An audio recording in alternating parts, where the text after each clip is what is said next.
শরীয়তপুর জেলা শহরে 3 দিন ব্যাপী বই মেলা শুরু হয়েছে।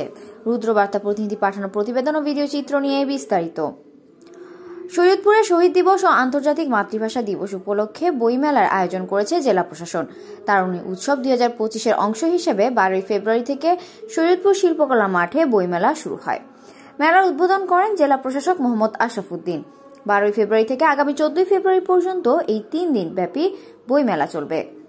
সরকারি বেসরকারি প্রতিষ্ঠান ও পাবলিকেশন বইয়ের সমাহার নিয়ে মেলার স্টলে পসরা সাজিয়ে বসেছেন।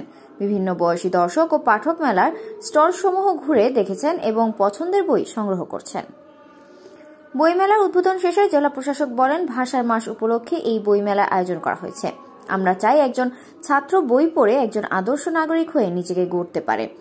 মানবিক মূল্যবোধ জাগ্রত করার জন্যই বই পড়ার বিকল্প নাই। মেলা থেকে প্রত্যেকে বই নিয়ে পড়বে বলে আমি আশাবাদী।